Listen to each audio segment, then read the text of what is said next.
Bonjour à toutes et à tous, on est aujourd'hui au stand Nikon sur le Satis. C'est assez surprenant de voir Nikon sur un salon dédié à la vidéo, mais en fait pas tant que ça, parce que cette année ils ont présenté le Z6 qui est juste là, et le Z7 ici. C'est des appareils photo mirrorless plein format, mais qui ont des caractéristiques vidéo quand même assez intéressantes, on voit ça tout de suite.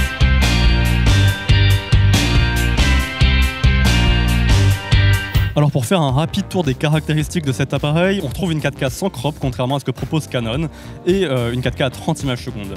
On trouve aussi une Full HD qui va jusqu'à 120 images secondes et un enregistrement interne qui est en 8 bits 4.2.0 il me semble. Le gros point positif de cet appareil, c'est qu'on peut enregistrer aussi sur un enregistreur externe via la sortie HDMI qui elle est en 10 bits et qui propose également le N-Log.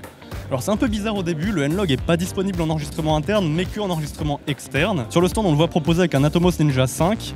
En fait, c'est un combo que je trouve assez intéressant parce que l'appareil photo en lui-même ne peut pas enregistrer en N-Log, mais finalement en 8 bits 4.2.0, je ne sais pas si c'est vraiment approprié de tourner en log. Et dans des situations où on a besoin de tourner avec des meilleurs encodages, je pense que ça peut être très intéressant du coup de profiter de l'enregistrement externe avec un meilleur débit et en même temps du N-Log. Un peu comme tous les appareils photo du marché qui sortent en ce moment, on retrouve aussi un capteur stabilisé et même à 70 mm, on se retrouve avec des images qui sont assez stables, même à main levée.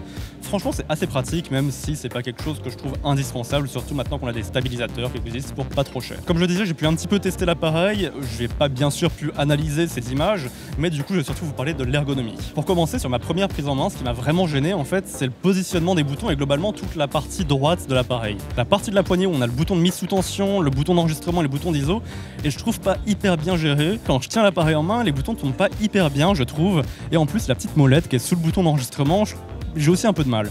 On retrouve aussi une molette à l'avant de l'appareil photo qui est aussi un peu dure, je trouve ça un peu dommage parce que du coup on n'est pas hyper réactif. Si vous voulez vlogger, c'est comme chez Sony, l'écran n'est pas pivotable, il est vraiment juste orientable en tilt. C'est un peu dommage, mais franchement je trouve pas ça hyper problématique. Un dernier petit problème, c'est qu'en fait avec cet appareil photo on n'enregistre pas sur des cartes SD mais sur des cartes XQD. Les cartes XQD on n'en utilise pas beaucoup la plupart du temps, on est soit sur des SD soit sur des CF.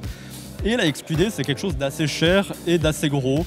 Du coup c'est un peu dommage je trouve, mais encore une fois si on l'utilise avec un enregistreur externe ça va pas poser problème. Un dernier petit souci d'ergonomie que j'ai eu avec cet appareil, mais là c'est surtout de l'objectif, le 24-70 f4 qui est déjà disponible, c'est que la bague de mise au point est toute petite et très proche de l'appareil photo. Du coup j'ai très vite fait de décaler mon point sans le faire exprès, c'est aussi un peu gênant mais avec d'autres objectifs ça va pas poser problème. Finalement cet appareil est assez sympa, pour 2200 € pour le Z6 en tout cas. Je le trouve quand même assez intéressant. On a comme je disais la 4K, la Full HD à 120 images secondes. C'est des caractéristiques qui sont intéressantes, mais en vidéo en tout cas, je pense que cet appareil est vraiment dédié pour être utilisé avec un enregistreur externe. Que ça soit pour le N-Log ou le 10 bits, vraiment, je pense que l'enregistreur externe en vidéo est quasiment indispensable si on veut utiliser cet appareil photo. Voilà tout pour ces deux nouveaux appareils de chez Nikon. Je les trouve franchement assez intéressants en vidéo. S'ils vous intéressent aussi, n'hésitez pas à aller les tester. Je pense qu'ils seront disponibles forcément chez vos revendeurs ou dans des boîtes de location.